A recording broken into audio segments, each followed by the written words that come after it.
네, 여러분 재밌죠? 재밌죠? 민법이요. 굉장히 재밌는 과목입니다. 그 공부한 사람 중에서 100명한테 물어보면 99명이 민법을 제일 증오하고 싫어한다고 하면 돼요. 근데 민법은요, 진짜 재밌어요. 네. 그죠? 여러분 재밌죠? 그런데 민법의 재미 너무너무 느끼시면 안 된다 그랬어요. 막 머릿속으로 떠올립니다. 이런 경우에. 이런 사실관계가 있으면, 내 친구, 내 사촌이 이런 일을 겪었는데, 그럼 법률적으로 어떻게 되지?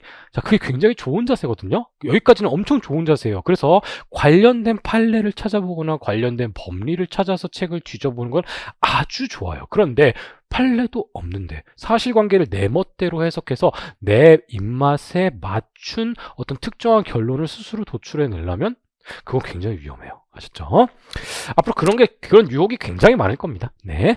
자, 그러면 이제 법률행위 요건 다시 돌아왔어요. 당사자 해결됐고요. 목적 해결됐습니다. 이제 의사표시가 남았는데요.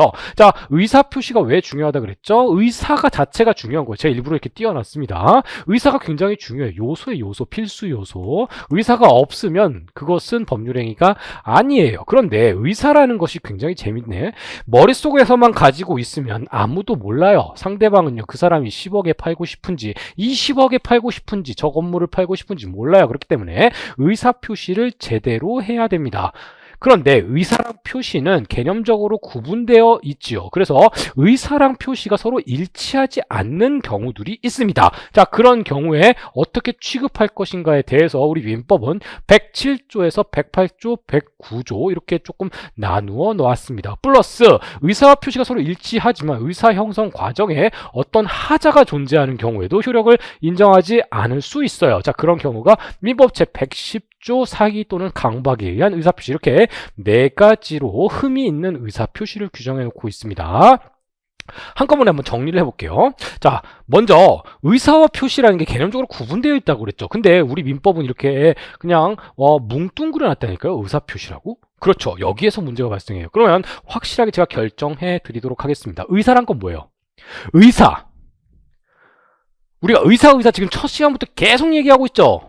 그쵸? 의사란 것은 내 머릿속에서 어떠한 법률 효과를 발생시키고자 의욕하는 것이에요. 내가 이 건물을 상대방에게 팔고 싶다. 이게 의사예요. 그쵸? 내가 이 건물을 나의 고양이에게 주고 싶다. 의사예요. 그렇죠? 그런 것들이 다 의사라고요. 그럼 내 머릿속에 있는 거예요. 요게 지금 이렇게 밖에 튀어나와 있지만 요게 요 머릿속에 들어가 있는 거예요, 지금. 그런데 이거 표시한다니까요, 밖으로. 뿅 하고 어디로 표시해요? 이걸 하필 입으로 표시하네요. 이 사이에 간극이 있어요. 그러면 자, 우리 이 의사는 효과 의사입니다. 자, 법률 효과를 발생시키고자 하는 의사예요. 그쵸? 아, 배고프다. 이거 의사 아니에요. 아우, 졸려요. 자고 싶다. 이거 의사 아니에요. 법률 효과를 발생시키고자 하는, 여기서 법률 효과는 뭐예요? 법률 효과라는 게 뭐라 그랬어요? 권리 변동이라 그랬죠. 소유권을 취득하기 위해서 어쩌고 저쩌고를 한다. 우리가 법률 앞에서 법률 사실은 법률 요건을 맞추면 법률 효과를 발생시키고자 한다 그랬잖아요. 그렇죠. 자, 그래서 이 표시라는 것은 말이에요. 의사표시란 건 말이에요. 결국엔 뭐냐면 내가 머릿속에 진짜 내 머릿속에서 가지고 있는 것을 밖으로 꺼내는 것이 아니라 어떠한 특정한 법률 효과를 발생시키고자 하는 의사를 표시하는 거예요. 말 되게 어렵죠? 자, 그걸 우리가 107조 가서 다시 한번 말씀드릴 거예요. 자, 그러면 흠이 있는 의사표시는 이렇게 네 가지로 나뉩니다. 107조랑 108조는 서로 같은 거예요, 사실은. 그리고 109조 따로 나눠져 있고요. 110조는 의사와 표시가 서로 일치하는 경우에 한번 봅시다. 107조부터 여기 쭉 적혀 있죠? 이걸 하나씩 띄어가면서 한번 살펴볼게요. 자, 107조부터 볼게요. 107조는 조문을 봐야 돼요, 조문을. 자, 민법조문 107조 이렇게 돼 있습니다. 의사 표시는 피의자가 진위 아니음을 알고 한 것이라도 그 효력이 있다. 그러나 상대방이 알았거나 알 수 있으면 효력이 있다. 이게 무슨 말인가 봅시다. 여기 진이라는 말이 있어요. 진짜 의미. 자, 제가 첫 시간에 이걸 좀 예시로 들은 적이 있어요. 법률행위를 우리가 해석해야 된다는 의미에서. 그리고 조문과 판례가 있다고. 이게 조문이고 이 진위를 해석한 게 판례다라고 했어요. 그런데 거기서 다시 한번 말씀드릴게요. 여러분, 진위가 뭐예요? 진의? 진짜 의사가 뭐예요? 그게 의사예요, 의사. 진짜 의사든 뭐 다른 의사가 있나? 아니죠. 진짜 의사가 뜻이 뭐예요? 자, 여러분 친구한테 딱 물어봐요. 법 공부 하나도 안 하시는 분한테. 야, 너 의사가 뜻이 뭐야? 진의란 뭐야? 아 진짜 속마음이겠지. 다 이렇게 얘기했고 100명이면 101명은 그렇게 얘기할걸요. 그쵸? 그런데 보세요. 갑이 이렇게 얘기를 했어요. 갑이 이 건물이 하나 있거든요. 갑이 이렇게 어느 날 이렇게 얘기합니다. 을은 가만히 있는데 이렇게 얘기합니다. 내가 이 건물 줄게 라고 의사를 표시를 해요. 그러니까 을이 진짜? 아싸 개꿀 갖고 와. 그래서 갑이 건물을 을에게 넘겼어요. 그런데 한 1년 정도 있다가 이렇게 얘기합니다. 야, 나 사실 그거 진애 아니었어. 그리고 진이 아니면요. 여러분 보세요. 일단 진이 아니면 효력이 있어요. 유효해요. 진이 아니어도 효력이 있어요. 그 이유는 좀 더 말씀드릴게요. 그러나 상대방이 알거나 알 수 있었을 땐 유효해요. 야, 나 진이 아니었어. 그리고 너 알잖아. 알았잖아. 내가 진짜 진이가 진짜 내 속마음은 이 건물을 우리 아버지가 하면서 얼마나 내가 아끼고 하는데 너한테 갑자기 생뚱맞게 그냥 줄 리가 없다는 걸 너 너무나도 잘 알고 있었잖아. 그러니까 이것은 무효야 라고 얘기를 한번 해봅시다. 그러면 대한민국의 거래 안전은 어떻게 될까요? 뭐 거래만 하고 내가 진짜 속마음이 아니었는걸? 계약만 하고 아이고 내가 계약이 아니고 그냥 임대차 생각해 보시자고요. 집주인이 아이고 총각 들어와. 그런 다음에 저 총각이 마음에 안 들잖아요. 그러면 아이고 야 총각 나가. 나 그때 임대차 계약했을 때 내 속마음, 내 진의는 당신을 받아들이고 싶지 않았어. 그렇게 얘기한다면 자기 속마음을 누가 어떻게 증명합니까? 그렇죠. 이렇게 법적 안정성이 깨져버린다고요. 거래 안전이 깨져버려요. 그러니까 우리 판례가 그걸 놔두고 볼 수는 없죠. 야, 그래서 이렇게 얘기합니다. 야, 이 의사, 진의라고 하는 것은 진짜 속마음을 얘기하는 것이 아니라 어떠한 특정한 법률 효과를 발생시키고자 하는 당사자 의사다라고 얘기를 했어요. 자, 그러면 거기에 자 19페이지에 오른쪽에 동그라미 1번에 파란 글씨로 진의라고 크게 써있죠. 쭉 써있죠. 그 의미예요. 그게 사실 제일 중요해요. 그렇죠? 그러면 보시죠. 이제 110조에 들어가 볼게요. 자, 내가 건물을 줄게 라고 갑이 이야기를 했어요. 다 앞에 내용 다 잊어버리시고 다시 갑자기 갑이 내가 건물 줄게 라고 해보시죠. 자, 의사가 어디로 나왔어요? 갑에서 뿅 나와서 어디로 갔어요? 을한테 갔죠. 그쵸? 그러면 여러분이 을이라고 생각해보세요. 어느 날 을이에요. 여러분 그냥 을이에요. 가면 평범하게 살고 있는데 여러분 친구가 갑자기 야 내가 시가 10억 원짜리 우리 집 아파트 너한테 줄게. 그러면 을이 약간 의심을 하겠지만 고마워 그랬죠. 그러겠죠. 여러분이 을의 입장이면 얘가 진이든 아니든 무슨 상관이요.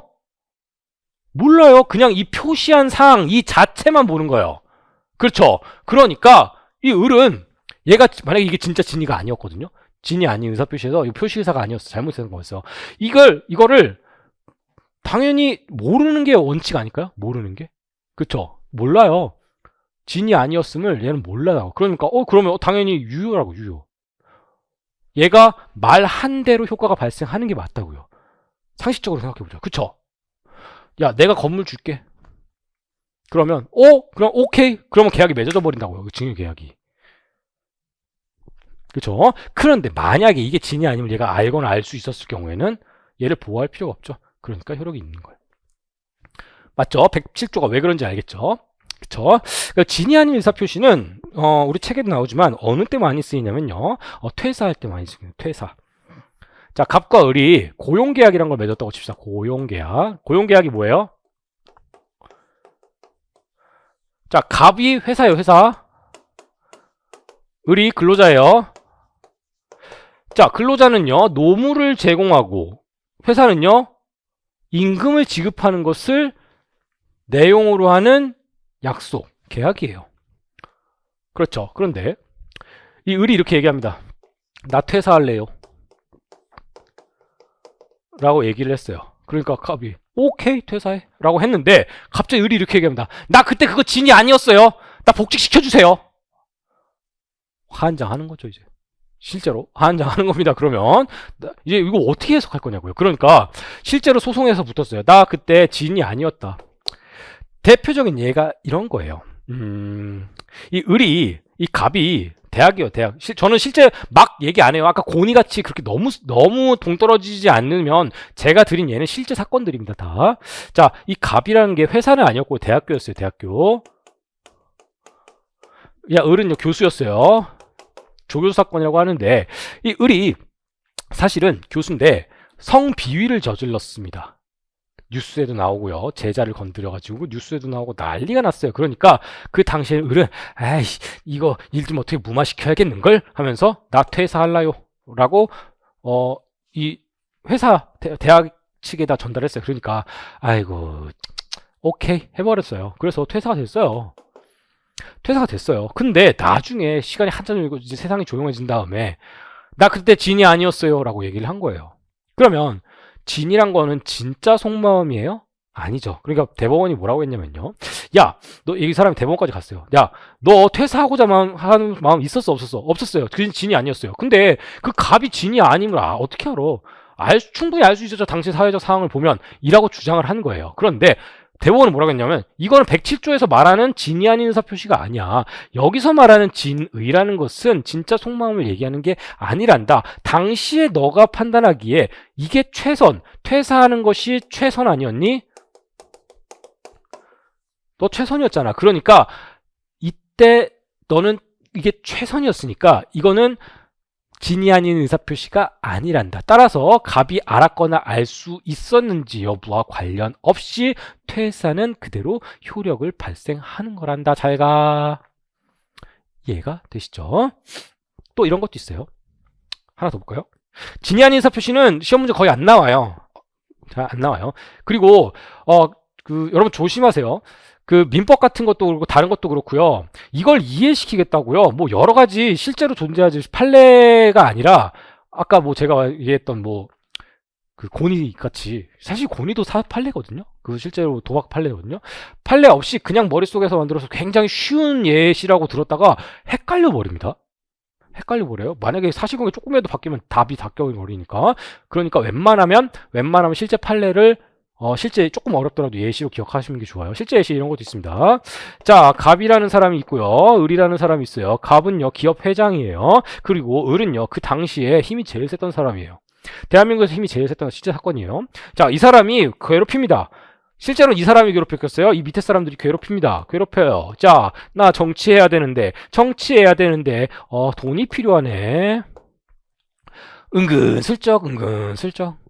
그리고 막 다른 기업들 공중분해되고 막 이런 걸 다 봐요. 그러니까 이 갑이라는 회장님이 알았어요 하고 돈을 줘요. 실제로.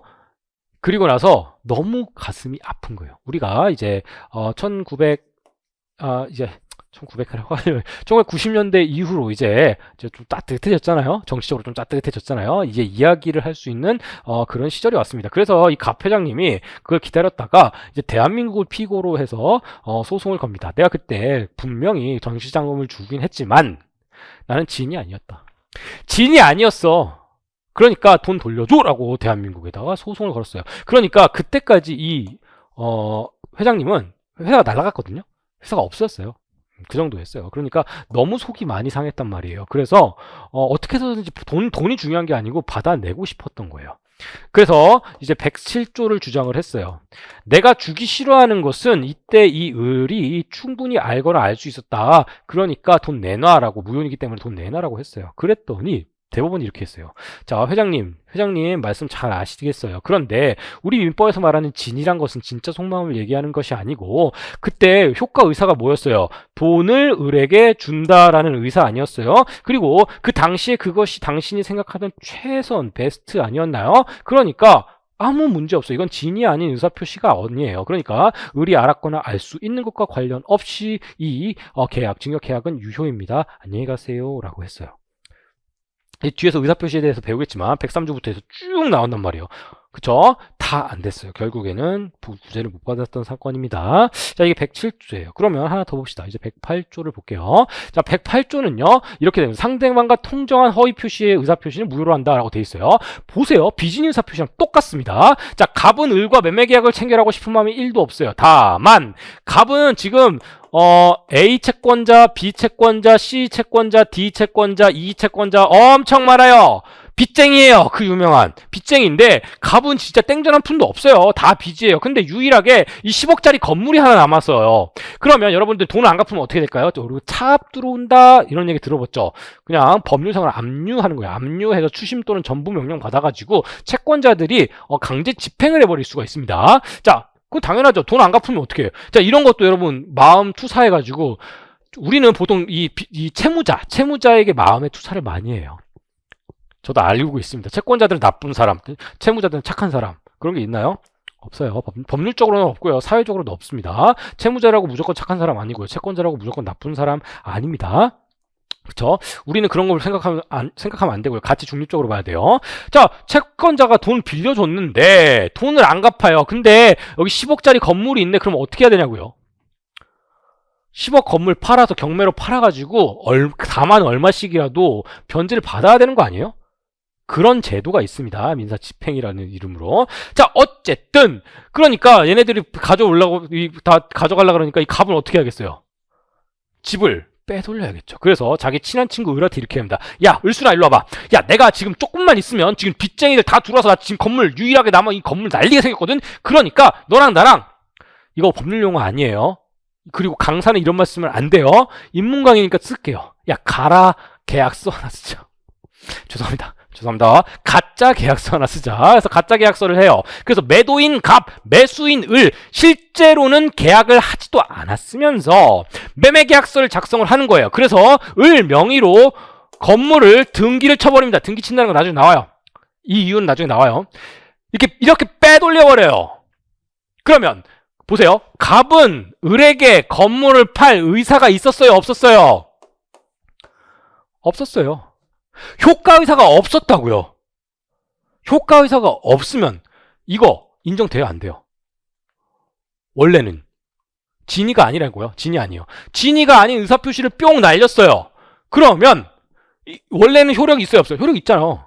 계약 효력이 있어요. 왜? 상대방이 보면요 이게 의사가 있는지 없는지 못한다고요. 똑같다고 모른다고요. 의사가 있는지 없는지. 그러니까 당연히 이거 의사 있었겠지. 나한테 팔라고 하는구나 라고 봐서 응 하면 매매계약 체결된다고요. 진이 아니어도. 그쵸? 그런데 여기서 통정을 해버립니다. 둘이서 짰잖아요. 통정이란 건 대단한 게 짠 거예요. 짠 거. 짰다. 이게 통정이에요. 둘이 통정을 했잖아요. 야, 사정 다 설명하고 이랬대. 야, 이렇게 하니까 네 이름을 좀 옮겨놓자. 매매계약 가짜 계약서 하나 써가지고. 그때 응 그래. 그럼 얘가 알 수 있어요? 없어요? 무조건 알 수밖에 없는 상황이잖아요. 그쵸? 그러니까 통정 허위 표시는 언제나 뭐예요? 무효예요. 이해되시죠? 언제나 무효예요. 통정 허위 표시는 무효이다. 그럼 선생님, 아니 두 사람은 짰잖아요. 그럼 원래 이거는 무효로 시키고 둘 중에 한 사람 이거 같이 가져와 라고 하는 모양새가 되는데 둘이 짰으면 가져와라고 안 하지 않을까요? 맞아요. 하지만 문제는 이런 거에서 발생합니다. 자, 2항 한번 읽어볼게요. 여러분 이거 여기 조 있죠? 동그라미 1이라고 하는 건 항이라고 있습니다. 항 제 108조 제1항이라고 읽어요. 그리고 이 밑에 보시면 1점 이렇게 가는 거 2점 이렇게 가거든요. 얘는 호라고 읽어요. 제 108조 제1항 제1호. 그리고 이 밑에도 나 이렇게 되어 있는 게 있거든요. 요 순서대거든요. 요 순서대로 조항 호 이렇게 외우진 마세요. 자연스럽게 외우니까 이건 목이라 그래요. 목. 108조 제1항 제1호 감옥 이렇게 읽어요. 자, 다시 제2항 읽어볼게요. 전항이라는 건 1항이에요. 전항의 의사표시의 무효는 108조 아까 말씀드린 거 통정한 허위표시라 그래요. 통정 허위표시의 무효는 선의의 제3자에게 대항하지 못한다. 와, 여기서 법률 용어 체크하고 갑니다. 선의가 뭐예요? 자, 제가 정말 충격적으로 받아들였던 게요. 재작년인가요? 강의를 하다가 마지막 시험 보기 얼마 전에 수험생이 질문을 옮기셨어요. 그래서 제가 되게 반성을 많이 했어요. 선생님, 이 선이라는 말은 우리가 일상적으로 선이라는 말을 어떻게 써요? 내가 친구한테 선의로 이 펜을 줬어라는 건 뭐예요? 아주 좋은 마음으로, 아주 착한 마음으로. 그쵸? 근데 법률에서는요, 선의는 그게 아니에요. 이제 조금 아시는 분도 있어요. 워낙 뉴스에 많이 나와서 선 이야기가. 선이란 말은 뭐냐면 모르고예요. 그러면 CF 비교란 말이죠. 악의는 뭘까요? 악의. 나쁜 마음 먹고 내가 악의에 찬 마음으로 어떠한 행위를 했다는 건 뭐예요? 내가 나쁜 마음으로 상대방을 해할 의미로 예요? 아니에요. 악의로 뭔가를 했다는 건 뭐예요? 알고예요. 악인은 알고 선인은 모르고. 외우세요 지금. 그죠? 다 또 뭐 있어? 제3자라는 말이 나오네. 민법에 제3자 엄청나게 많이 나와요. 제3자는 뭐냐? 법률 행위의 당사자가 뭐예요? 여기서 갑과 을입니다. 매도인과 매수인. 당사자란 건 뭐예요? 뭐냐면 법률 행위의 효과를 받는 사람이에요. 즉 매매계약의 효과를 받는다. 매매계약의 효과가 뭐예요? 갑은 건물을 이전해야 되고 을은 돈을 지급해야 될 의무와 권리가 생기죠. 그러니까 당사자라는 것은 법률행위 효과, 즉 권리 의무의 주체가 되는 사람들이에요. 여기에 생뚱맞게 병이라는 사람이 등장해요. 이 사람은요, 이 계약과는 아무런 관계가 없는 사람이죠. 이 사람을 우리는 제3자라고 불러요. 자, 이 두 가지를 한번 엮어볼게요. 그리고 이항이랑 한번 엮어봅시다. 자, 보세요.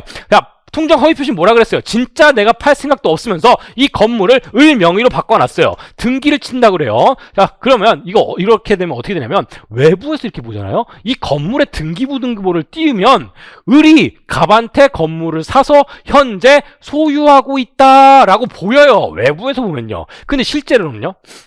실제로는 갑이 소유자예요. 이거는 나중에 물권법에서 왜 그런지 나와요. 갑이 소유자입니다. 실제로는 을이 소유자가 아니에요. 그쵸? 자, 이 상황이에요. 이 상황. 지금. 근데 여러분들 친구를 믿으세요? 이렇게 얘기하면 조금 그런데 믿으세요?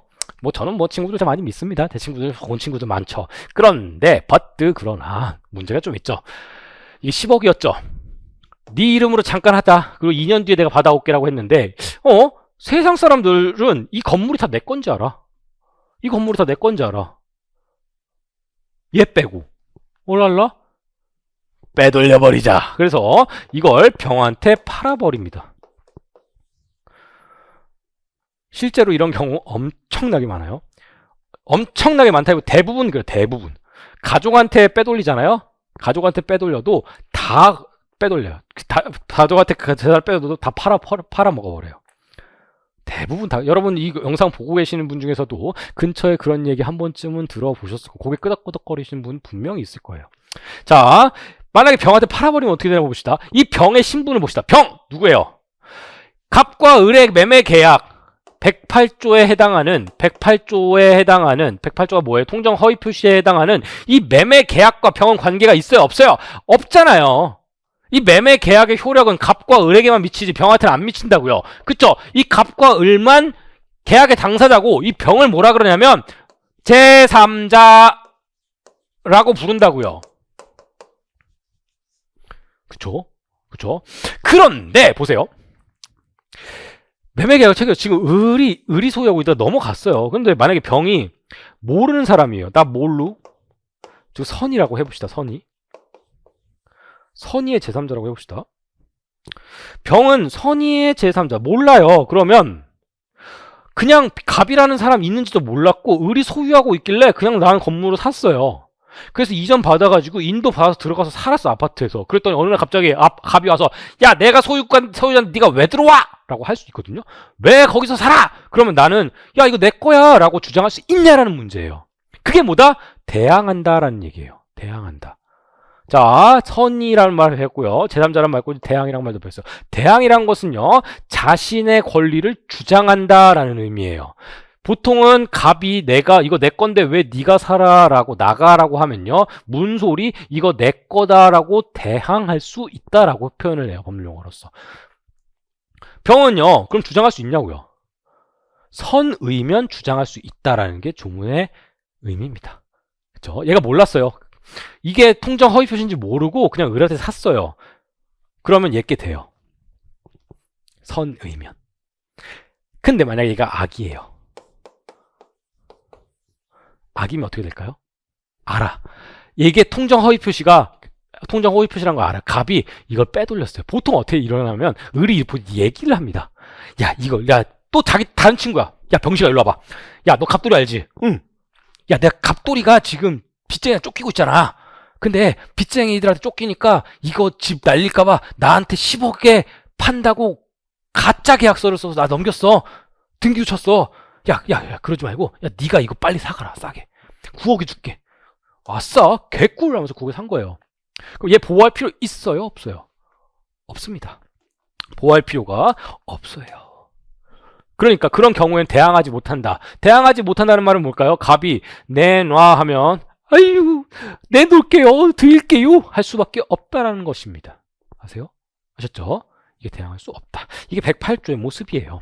그런데 이거 조금 많이 어려운 거예요. 기본 강의 때 자세하게 할 거예요. 이 항이 왜 필요할까요? 왜 필요할까요?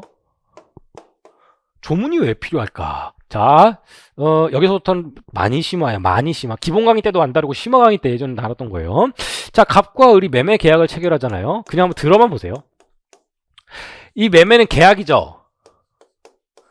우리 이런 거 한번 얘기했던 거 생각나세요? 물권, 즉 소유권이란 것은 세상 누구한테나 다 조정할 수 있어요. 제가 이 리모컨을 소유하고 있잖아요. 그러면 다 얘기할 수 있어요. 모르는 사람이라도. 이 학원 밖에 나가서 길거리 지나가는 사람한테 아저씨 일로 와보세요. 이거 내 거예요. 주장할 수 있어요.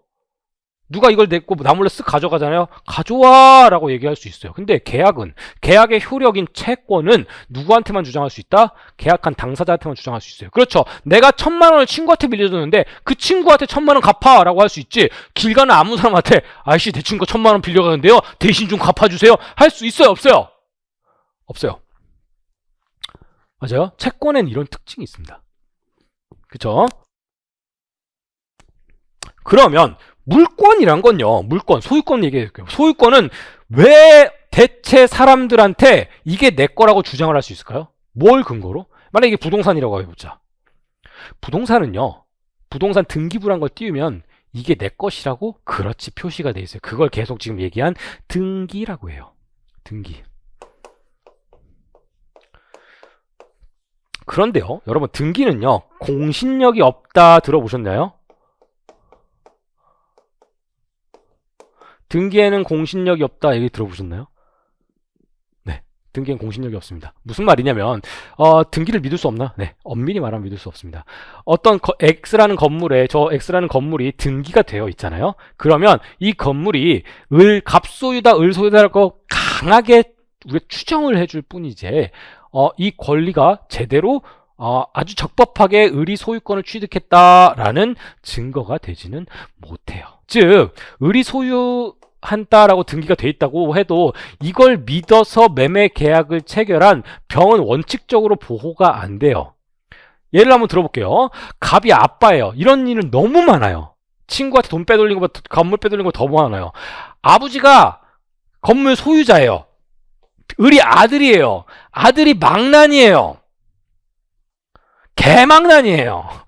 그래서 어떻게 했냐면요. 아버지 주무시는 타이밍에 아버지 위임장이랑 인감이랑 기타 등기 서류들 싹 다 위조해가지고 자기 이름으로 옮겼어요. 증여받아 버렸어요.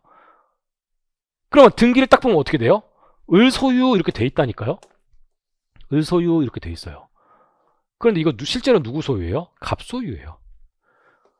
그러니까 병이 이것만 믿고 샀다?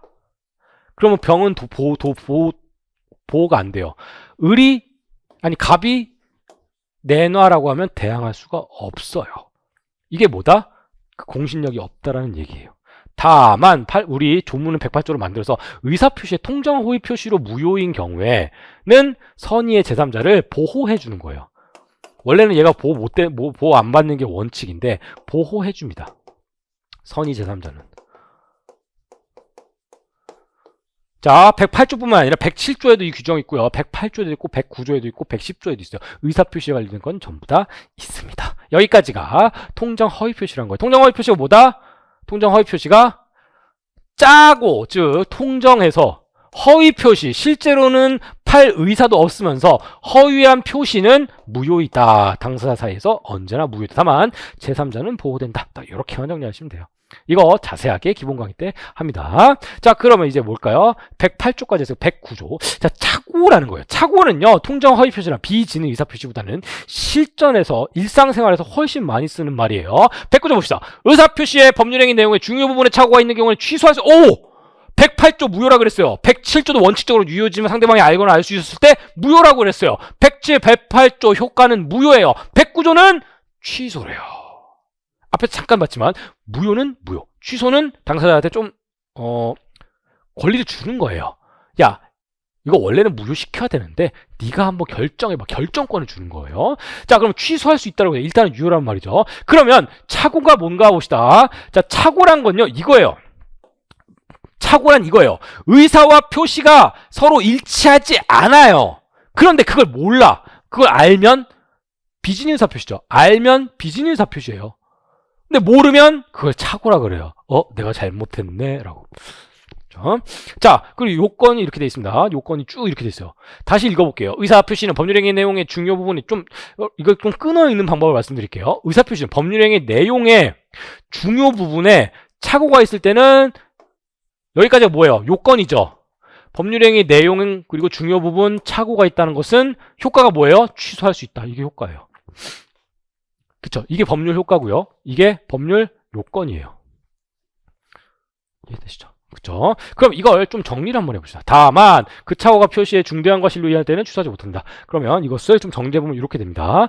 자, 의사와 표시가 서로 불일치하고 그걸 모르고 이게 착오예요. 착오라 그랬죠. 그리고 보세요. 조문 보시면 뭐라고 돼 있어요? 중요 부분이라고 그랬잖아요. 중요 부분이어야 돼요. 자, 그러면 우리 책에도 나와 있지만 법률행위의 중요 부분의 예들이 쭉 나옵니다. 책에 잠깐 보시면요. 21페이지 밑에 보시면요. 중요 부분에 착오가 있어야 돼요. 중요 부분이란 것은 주관적으로도 표의자가 그런 착오가 없었으면 의사표시를 하지 않았을 것이고 한 장 넘어섰어요. 객관적으로도 보통 사람들도 당연히 안 했을 거라고 하는 중요 부분이 돼요. 보세요. 갑이 토지를 파는데 을한테 토지를 파는데 이게 100평인 줄 알았어요. 근데 실제로 팔았어요. 내가 실수로 내가 가지고 있는 수많은 땅 중에 100평만 팔아야지 라고 했는데 보니까 101평 팔았어요. 그러면 갑이 화들짝 놀라서 야, 나 의사표시 했는데 야, 내가 그걸 몰랐어. 중요 부분인데 몰랐어. 꼴랑 한 평. 이런 것은 중요 부분으로 봐주지가 않아요. 자, 그럼 중요 부분의 예를 보시면요. 거기 착오 취소 가능한 경우라고 되어 있죠. 경계의 착오. 실제로는 내가 땅 이만큼 팔아야지 라고 했는데 실제로는 여기까지 팔아버린 거예요. 아이고. 나 요만큼 팔아야지 라고 했는데 실제로는 이만큼 표지 경계. 이만큼 팔아버린 거예요. 이런 거예요. 자, 그런 거랑 또 동일성, 채무자 동일성, 물건의 동일성, 목적물의 동일성. 자, 이런 것들이 중요 부분입니다. 중요 부분이 아닌 것들도 많이 있어요. 자, 그리고 법률행위 내용이어야 돼요. 내용? 지금 법률행위 내용 계속 봤죠? 법률행위 목적에 해당하는 것이어야 됩니다. 그럼 목적이 아니면 뭘까요? 우린 그것을 동기라 그래요. 자, 한번 봅시다. 재밌는 사건이에요. 벽돌 공장 사건이라고 앞으로 많이 얘기를 할 거예요. 의사표시에서. 자, 갑은 공장을 짓고 싶어 하는 사람, 을은 공장을 짓고 싶어 하는 사람이에요. 이 사람 새가 머릿속에서는 뭐라고 되냐면, 공장 짓고 싶다.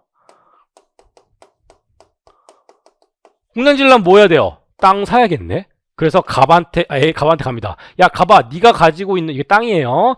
네가 가지고 있는 그 토지를 나한테 좀 팔아. 라고 해서 갑이 팔게 해서 매매계약을 체결됐어요. 보세요. 갑과 을 사이에 법률행위는 어떻게 이루어졌어요? 땅 팔아. 의사표시했죠. 이런 걸 청약이라 그래요. 10억에 팔아. 갑이 해버렸어요. 이걸 승낙이라 그래요. 그러면 청약과 승낙이 서로 일치를 해버렸어요. 그럼 매매계약 체결됐어요? 안 됐어요? 됐잖아요. 그러면 동장 짓고 싶다라는 것은 누구 머릿속에만 있어요? 을 머릿속에만 있죠. 이걸 뭐라 그래요? 동기라 그래요. 동기. 보세요. 근데 을은 공장 짓고 싶다 하면서 갑한테 땅을 샀어요. 토지를 사고 나서 보니까 야, 이 토지 진짜 멋있다. 저기 북한강 상류 쪽에 기가 막힌 그 기암 괴석 있고 다 뷰 좋다. 여기다 공장 지어야지. 하고 공장 지으려고 딱 했더니 군청에서 안 되는데요. 네? 안 돼요. 왜요? 여기 상수도 보호구역이야. 무슨 공장을 져요? 허이고 이상하다. 미쳤나봐. 이래버렸어요. 그러면 갑이 화들짝 놀라서 을이 갑한테 찾아갑니다. 야! 취소하자. 야, 이거 법률행위 중요 부분이야. 그리고 내가 몰랐어. 그러니까 나 몰랐어. 취소하자. 나 착오였어. 라고 주장을 해봤죠. 갑은 뭐라고 얘기해야 돼요? 장난하지 마세요. 아, 무슨 소리입니까? 이건 착오가 아니에요. 동기에 불과합니다. 법률행위 내용이 아니기 때문에. 그래서 항상 이제 앞으로 귀에 못이 박히게 듣게 될 얘기. 동기의 착오는 착오가 아니다. 다시 동기의 착오는 취소할 수 없다. 다만 동기가 외부로 표시되면 취소할 수 있다라고 돼 있어요. 우리 갑한테 물어봐. 제가 공장 지으려고 하는데요. 이 토지 좀 살래요. 그랬더니 그러세요 라고 했다고 칩시다. 혹은 물어봤어요. 여기에다 공장 지을 수 있어요? 그랬더니 뭘 그걸 차요? 이랬다. 그러면 취소할 수 있다. 이게 판례의 태도입니다. 자, 그리고 표의자의 중대한 과실이 없어야 돼요. 중대한 과실에 대해서는 또 공부를 하게 됩니다. 이게 바로 착오예요. 자, 잠깐만 여기까지만 정리를 한번 해볼게요. 자, 107조부터 109조까지는요, 의사표시가 서로 일치하지가 않아요. 그런데 107조와 8조는 뭐예요? 서로 알아요. 그냥 알고 지 혼자 표의자인 갑 혼자 아는 게 107조. 108조는요, 통정한 경우에 108조. 그러니까 107조는 원칙적으로 효력이 유효해요. 내가 건물 줄게 하면 을은 기본적으로 모르는 게 당연한 걸 테니까 원칙적으로는 유효다. 그대로 효력 발생해요. 다만 상대방이 알거나 알 수 있었을 때 무효예요. 108조는요. 통정이 있으면 당연히 알거나 알 수 있는 거니까 무효예요. 자, 109조는요. 의사와 표시가 서로 불일치하지만 그것을 자신이 모르고 있는 상태예요. 자, 그럼 110조는요. 굉장히 특이해요. 의사와 표시가 서로 일치한데. 이 경우를 한번 살펴봅시다. 110조는 사기 강박의 의사표시예요. 갑과 을이 계약을 체결해요. 이거 왜 이렇게 그러니? 자, 갑과 을이 계약을 체결해요. 갑이 건물을 을한테 팝니다. 그런데 보세요. 을이 이렇게 얘기해요. 을이 인상 빡 쓰고 갑한테 이래요. 야, 건물 팔아 이씨. 이거 10억짜리예요. 1억에 팔아 이씨. 칼 딱 들고. 그러니까 이거 알았어요 하면 계약서를 딱 썼다고 칩시다. 그럼 어떻게 돼요? 뭐 무효가 될 수도 있어요. 불공정한 법률행위라는 게 있는데 그거 생각하지 말고 해봅시다. 이거 무효예요, 유효예요? 자, 보세요. 나는 1억 이거 10억이에요 라고 얘기했지만 결국에 여기 계약서를 쓰고 도장을 찍은 건 누구예요? 갑이죠. 이때 갑의 효과 의사는 뭐예요? 10억에 팔고 싶다는 머릿속에 있는 진이죠. 그런데 당시에 생각해보세요. 칼이 있어서 나는 지금 이 건물을 1억에 팔게 되는구나 라는 사실을 자기가 알았어요? 몰랐어요? 이 계약서를 쓰면 내가 1억에 팔게 되는구나 라는 사실을 알았어요? 몰랐어요? 알았어요. 그것이 바로 효과 의사죠. 그러니까 이때 갑은 의사 표시가 일치해요? 불일치해요? 일치한 상태예요.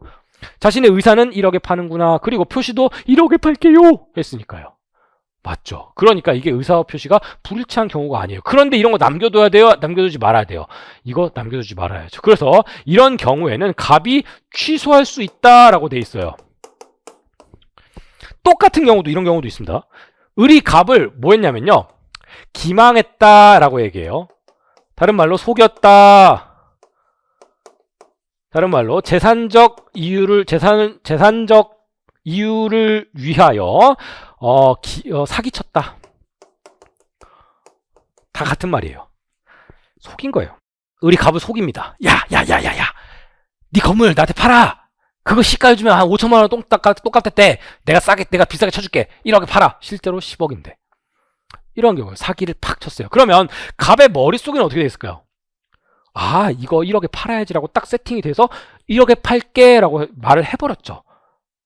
의사표시에 불일치가 있어요? 없어요? 없어요. 일치해버려요. 자, 이런 경우입니다. 그러면 우리는 보세요. 기망, 강박이라고 얘기해요. 자, 을이 갑을 기망을 했습니다. 그래서 착오에 빠져요. 이건 10억짜리가 아니고 1억짜리구나. 그래서 의사표시를 해요. 1억에 팔게 라고. 그러면 을은 갑을 사기쳐서 착오에 빠뜨린 다음에 의사표시를 하게 할 2단의 고의가 있다라고 그래요. 강박도 마찬가지고 우리 갑자기 갑한테 가서 야 팔아! 라고 해서 강박이라고 해요. 그걸 강박. 강박이란 말이 어려운 게 아니에요. 협박이에요. 해악의 고지를 협박이라고 하거든요. 말 계속 어려워지죠. 협박은 형법에서 쓰는 말이고요. 강박은 민법에서 쓰는 말입니다. 이런 말 빨리 없어져야 돼. 외포가 뭐예요? 공포심을 일으키다가 외포예요. 내 강박해서 아이고 무서워 해가지고 1억에 팔게요 라고 의사표시를 했다. 이건 역시 2단의 고의가 있었어요. 자, 이러면 이 이후에 이 사기라는 사실을 알아챘어요. 즉 사기의 상태에서 벗어났죠. 강박의 상태에서 벗어난 다음에는 뭘 할 수 있냐면요. 갑이 취소권을 행사할 수 있습니다. 난 그때 강박에 빠져서 법률행위를 했어. 취소! 나는 그때 사기를 당해서 취소할 수가 있습니다. 이게 사기 강박에 의한 의사표시예요. 보시면요.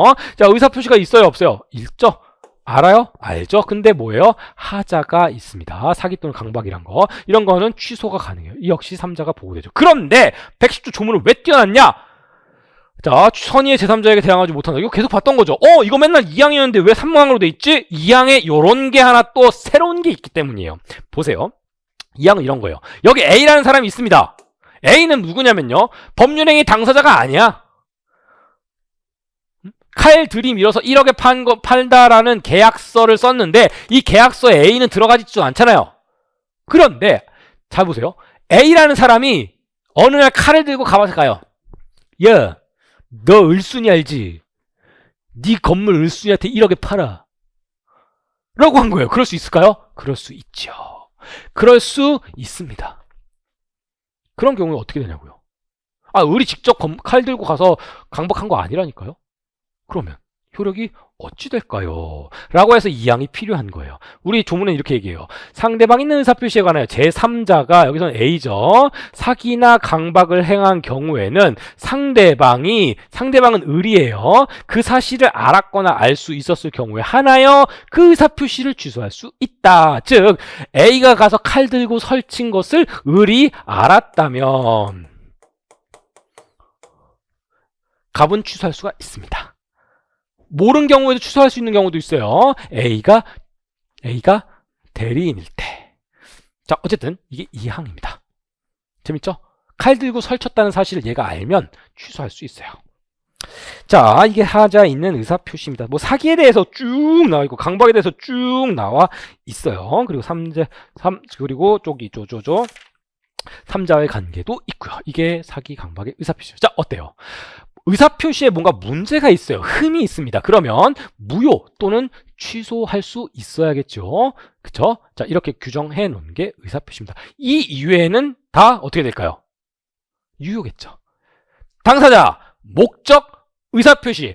당사자는 능력이 있어야 되고 효력이 있으려면 목적, 법률행위 목적은 확가적사 해야 되며 의사와 표시는 서로 일치해야 되고 혹은 불일치하지 않아야 되고 하자가 없어야 된다. 이렇게 정리를 할 수가 있습니다. 근데 아직 끝나지 않았죠. 여러분, 맨 마지막 페이지인 26페이지라면 펴면 뭐가 나와요? 의사표시의 효력 발생 시기예요. 자, 의사표시의 법률행위 목적이 아니고 죄송합니다. 이 의사표시의 효력 발생 시기입니다. 여러분 책 26페이지예요. 민법제 111조인데요. 여기서 한번 나오고요. 나중에 저기 계약법 맨 앞에 청약과 승낙에 의한 법률 행위, 계약의 성립에서 한번 더 공부하게 돼요. 자, 갑이 을에게 의사표시를 합니다. 내 건물 1억에 살렐렐레. 혹은 내가 했던 법률행위 취소할 거야, 야. 자, 이렇게 다 의사표시를 합니다. 의사표시 뿅! 갑에서부터 을로 의사표시를 하게 됩니다. 그쵸? 그러면 의사표시는 언제 효력을 발생할까요? 여러분 생각해 보신 적 있나요? 자, 의사표시는 여러 가지 방법으로 있어요. 자, 갑이 을한테 전화를 합니다. 야, 나 취소할래. 그러면 다이렉트로 을이 알아요, 몰라요? 알죠? 이런 걸 대화자 간의 의사표시라고 하는데 너무 이것 때문에 막 머리 아파하지 않으셔도 돼요. 시험 문제 잘 안 나와요. 근데 이게 아니라 봅시다. 갑이 편지를 씁니다. 왜 편지를 써야 될까요? 증명 때문에. 여러분 계약서 왜 써요? 귀찮게? 증명 때문에. 그럼 여러분 왜 편지로 보내요? 증명 때문에. 뭐라고 써요? 갑은 1월 2000땡땡년 몇 월 며칠 날 했던 의사표시를 취소한다 라고 취소장 보내요. 또 내가 가지고 있는 건물을 얼마에 살래? 라고 을한테 보내면 청약장 이런 걸 보내요. 그럼 언제 효력이 발생할까요? 이 의사표시의 효력은 굉장히 중요하겠죠. 편지를 보내면요, 한 3일 걸린다고 칩시다. 그러면 1월 1일 날 보냈어요. 1월 4일 날 을의 집에 우체통에 딱 꽂혔어요. 등기면 1월 4일 날 을이 도장 딱 찍고 받았어요. 효력은 당연히 을에게 발생을 해야 되죠. 을에게 갔을 때. 그런데 이걸 조금만 더 깊게 생각해 봅시다. 사실 갑이 보냈을 때랑 을이 받았을 때 이 두 경우만 끝이 되는 게 아니에요. 먼저 갑이 의사표시를 집에서 혼자 취소할 거야, 혹은 이거 포기할 거야, 뭐라고 혼자서 그냥 의사표시를 했어요. 자기 혼자 머릿속에 있다는 얘기죠. 그거를 그걸 머릿속에 있는 경우도 있어요. 근데 머릿속에서 있거나 혹은 자기가 혼자서 그냥 얘기 딱 하자마자 효력을 발생한다라는 것을 우린 표백주의라 그래요. 내가 의사를 혼자서 효력을 발생시켜야지 하면 바로 효력을 발생되는 것이 표백주의라 그래요. 구체적인 예는 들어드릴게요. 근데 그러지 않고 내가 머릿속에 있는 걸 편지로 써서 발송했을 때 효력을 발생하는 것을 바뀌어라, 발신주의라 그래요. 그렇죠? 그리고 그 발신주의가 을한테 도달했을 때를 도달주의라 그러고요. 그 편지가 도달했을 때를 을이 도달주의, 그리고 편지를 직접 까서 내용을 읽어서 머릿속에 넣어야 효력이 발생하는 것을 요지주의라 그래요. 다시, 내가 편지를 썼어. 그냥 혼자서 편지를 쓰는 거예요. 혼자 편지를 쓰면 바로 효력을 발생하는 것을 표백주의. 그것을 잘 쌓아가지고 우표를 붙이면 효력을 발생한다. 그때 발신주의. 그게 을의 집에 들어갔다. 도달주의. 직접 까서 읽었다. 요지주의. 이해되시죠? 이거 4개가 다 의미가 있어요. 원칙적으로는 뭐가 이상적일까요? 요지주의가 이상적이에요. 직접 까서 읽어야 된다고. 근데 요지주의를 우리가 좀 인정을 해버리면 어떤 문제가 발생해요? 아까랑 똑같은 문제가 발생해요. 야, 나 그때 그거 안 까봤는데?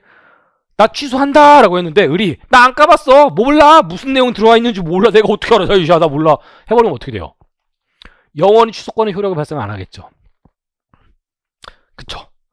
갑이 취소를 우편으로 보냈는데 을이 안 까보면 영원히 안 돼요. 그리고 뭐만 있으면 가가지고 나 몰랐는데 하고 법원에다 얘기해버린다고요. 즉 법적 안정성이 깨져버리는 거예요.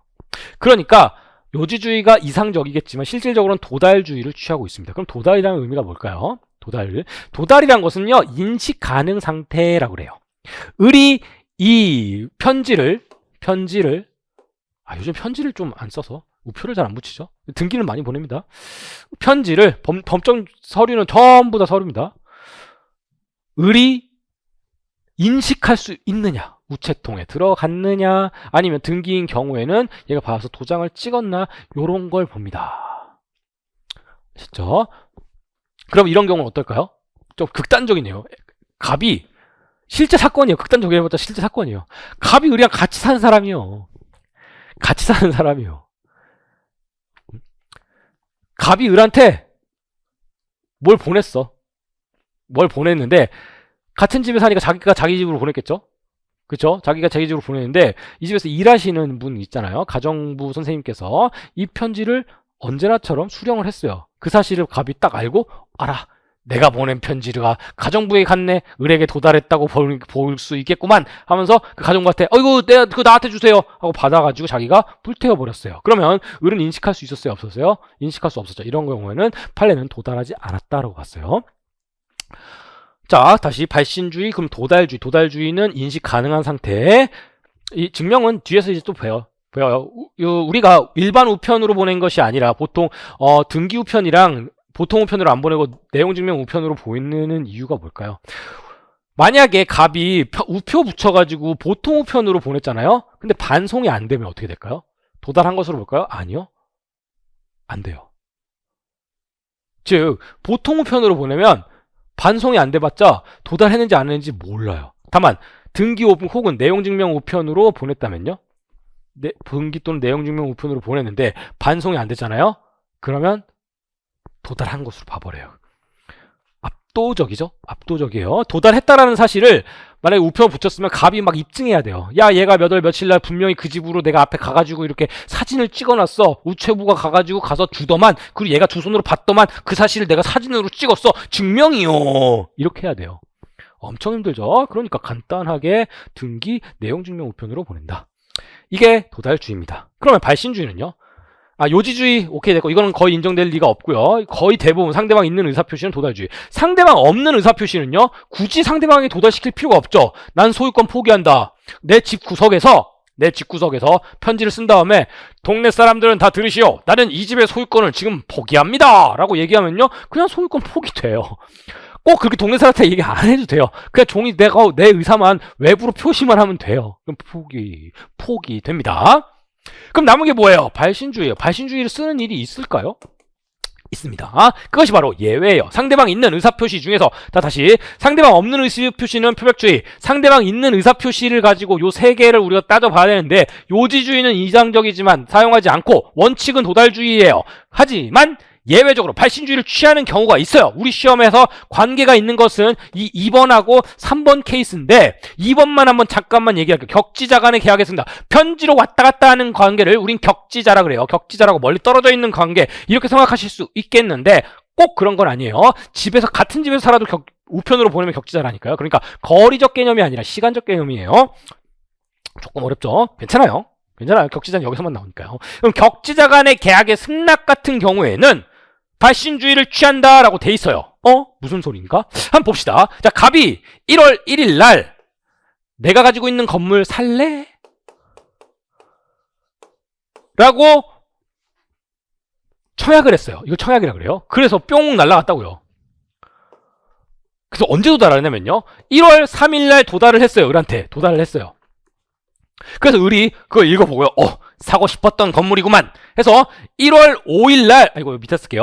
1월 5일 날 승낙의 의사표시를 발송했어요. 뿅. 그랬더니 갑한테 언제 도착했냐면 1월 7일 날 도달을 했어요. 그러면 계약은 언제 성립합니까? 원래 계약은